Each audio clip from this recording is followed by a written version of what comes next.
Guys welcome back to my channel tree আর daily dose. আমি আপনাদের মুখপাত্র নিয়ে চলে এসেছি আজকে একবার একটা নতুন ব্লগ। তো একদম দুপুরবেলা ব্লগ শুরু করছি, সকাল থেকে একদম সময় পাইনি।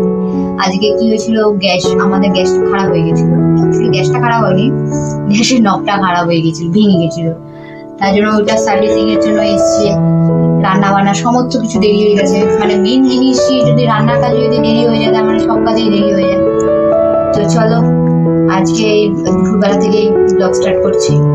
এই দুপুরে বেশি কিচ্ছু রান্না করিনি, কারণ একদম রান্না করতে বসেছি একটা সারিয়ে গেল হয়তো 12:30। তো এই যে রান্না করেছি ভাত, কাঁকরোল ভাজা, মোরলা মাছের ভাজা, টক ডাল, আর এটা হচ্ছে কুমড়ো পাতার বড়া। ব্যাস, আর কিচ্ছু করিনি। এই দিয়ে আজকে দুপুরের লাঞ্চটা হবে। আর রাতের জন্য রাজমা ভিজিয়েছি, রাজমা করবো।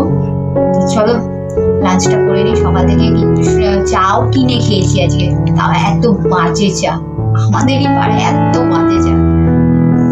তো যাই হোক, লাঞ্চটা করে নিই, তারপর দেখা হচ্ছে। এই যে সন্ধ্যাবেলা টিফিন করছি, টিফিন রান্না দুটোই একসাথে কেটে নিচ্ছি, তাহলে একটু সুবিধা হবে। টিফিনে একটু মেরে চাউমিন করে দেবো, মিষ্টি করছে খুব। আমার মেয়েরা আবার নর্মাল চাউ খায় না, ঠিক দোকানের মতো করে চাইনিজ স্টাইলে করে দিতে হয়। চলো ওইভাবে চাউমিন করে দেবো, তাই কাটছি। আর রাজমা করবো, তাই রাজমা সেদ্ধ পুরো মশলা কেটে কেটে নিই, একেবারে কেটে কেটে। চলো দেখতে পাচ্ছি ক্যাপসিকামটা কাটছি, শসা সব কেটে নিই। আমার ভালো লাগছে না, খুব জোরে বৃষ্টি হচ্ছে এখানে 5টার থেকে। মেয়েরা পড়তে যেতেও পারে। আমাদের ওখানে কার ওখানে কিরকম বৃষ্টি হচ্ছে, যা কমেন্ট করে জানি। চলো আমি কেটে নিই, তোমরা দেখতে পাবো।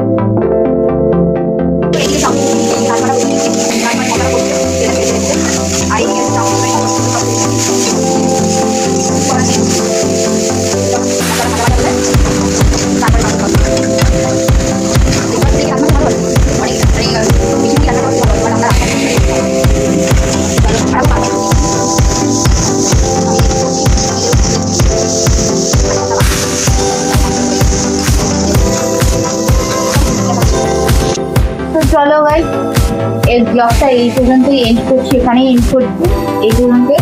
যদি ব্লগটা ভালো লেগে থাকে তাহলে লাইক, শেয়ার এবং সাবস্ক্রাইব করে দেবেন। Love you all. চলো।